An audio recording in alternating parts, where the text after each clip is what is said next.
Iran আমেরিকার সঙ্গে চুক্তি নয়, যুদ্ধই চায়। কারণ ইতিহাস সাক্ষী দিচ্ছে আমেরিকার সঙ্গে যে সকল রাষ্ট্র আপোষ করেছে, চুক্তি করেছে, সেই রাষ্ট্রকেই আমেরিকা ধ্বংস করে ছেড়েছে। উদাহরণের তালিকাটি অনেক দীর্ঘ। সাদ্দাম হোসেনের ইরাক, শুরুতে সাদ্দাম হোসেন যখন ভেবেছিলেন আমেরিকার সঙ্গে চুক্তি করে ইরাক রাষ্ট্রকে সমৃদ্ধ করবেন, পারেননি। ইরাকে যখন ধ্বংস চালালো আমেরিকা, লিবিয়ার শাসক মুয়াম্মার গাদ্দাফি তিনিও বাঁচতে চেয়েছিলেন, তার দেশের পরমাণু অস্ত্রের প্রকল্প ছেড়ে দিয়ে ইউরোপ এবং আমেরিকার কাছে আত্মসমর্পণ করে তিনি বাঁচেননি। বন্ধু রাষ্ট্র রাশিয়ার উপরে ভরসা করে বাঁচতে চেয়েছিল সিরিয়া, পারেনি। সিরিয়ারও পতন হয়েছে 2024 সালে। এমনকি অতীতে ইরান 2003 সালে আমেরিকার সঙ্গে চুক্তি করতে চেয়ে ইরানেরও তিক্ত অভিজ্ঞতা আছে অতীতে, যে আমেরিকা ইরানের সঙ্গে চুক্তি নয়, যুদ্ধ চায়।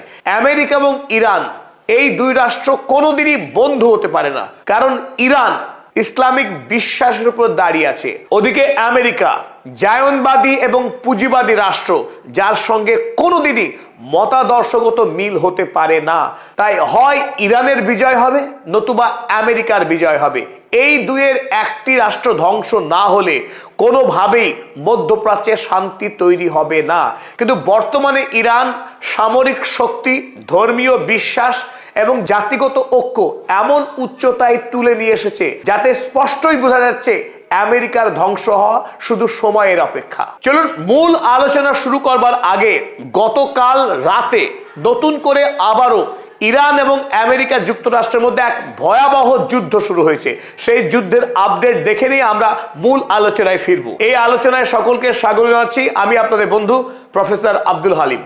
গতকাল দিনের বেলায় হরমুজ প্রণালীর নিকটে আমেরিকার একটি শক্তিশালী হেলিকপ্টার গোপন তথ্য চুরি করার লক্ষ্য নিয়েই টহলদারি শুরু করে, আর তখনই ইরানের IRGC সেনার র্যাডারে চলে আসে এই বিধ্বংসী হেলিকপ্টার অ্যাপাচি। তারপর অকস্মাৎ আমেরিকার এই হেলিকপ্টারে এসে আঘাত করে একটি ড্রোন। মুহূর্তের মধ্যে হরমুজের জলের তলায় ডুবে যায় আমেরিকার অহংকার এই অ্যাপাচি হেলিকপ্টার। তারপর অবশ্য সেন্টকম, আমেরিকার সামরিক মুখপাত্র, তিনি জানান যে তাদের হেলিকপ্টার এমনি ভেঙে পড়েছে, তাতে ইরানের IRGCর কোনো হাত নেই। কিন্তু রাতের বেলায় ডোনাল্ড ট্রাম্প হুমকি দিয়ে বললেন ইরানকে শাস্তি দেওয়া হবে, কঠোর শাস্তি দেওয়া হবে ইরানকে, কারণ ইরান আমাদের হেলিকপ্টারকে ধ্বংস করেছে হরমুজের জলে, সুতরাং আমরা ইরানকে ছাড়বো না। Very interesting. একদিকে বেঞ্জামিন নেতানিয়াহুকে নতুন করে ইরানের বিরুদ্ধে যুদ্ধ করতে বারণ করছেন এই উন্মাদ ডোনাল্ড ট্রাম্প, কারণ তিনি বলছেন ইরানের সঙ্গে তিনি একটি ডিল চান। অথচ নিজে তিনি আবার হুমকি দিচ্ছেন ইরানকে দেখে নেওয়ার, ইরানকে ধ্বংস করবার। এবং ডোনাল্ড ট্রাম্পের হুমকির পরই ইরানে যখন রাত 1টা বাজে, 4 ঘন্টা ধরে এক নাগাড়ে মার্কিন সৈন্যবাহিনী ইরানের উপরে আক্রমণ চালিয়ে যায়। আর সেই আক্রমণে ইরানের বিস্তীর্ণ অঞ্চল জুড়ে ব্যাপক ক্ষয়ক্ষতির খবর আসতে থাকে।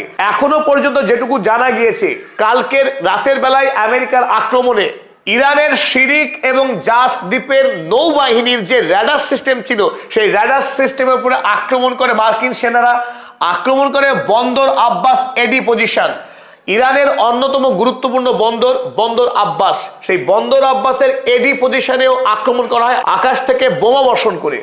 অপরদিকে মিনাব কোস্টাল মিসাইল পজিশন, মিনাব অঞ্চল, যে অঞ্চলে সেই ছাত্রীদেরকে খুন করে আমেরিকার সৈন্যবাহিনী কুখ্যাত হয়েছে গোটা পৃথিবীর কাছে, সেই মিনাব অঞ্চলের উপকূলবর্তী এলাকাতেও আক্রমণ করে গতকাল রাতে। আক্রমণ করা হয় Qeshm coastal missile position. Hormuz এলাকায় আয়তনে যে বৃহৎ দ্বীপ রয়েছে ইরানের, কেশম দ্বীপ, সেই কেশম দ্বীপের যে মিসাইল সেন্টার, সেখানে আক্রমণ করে মার্কিন সেনা। আক্রমণ করে কেশম কমার্শিয়াল পোর্টে, এই কেশম দ্বীপে যে একটি বাণিজ্যিক বন্দর রয়েছে, সেই বন্দরে আক্রমণ করা হয় ড্রিঙ্কিং ওয়াটার স্টোরেজ।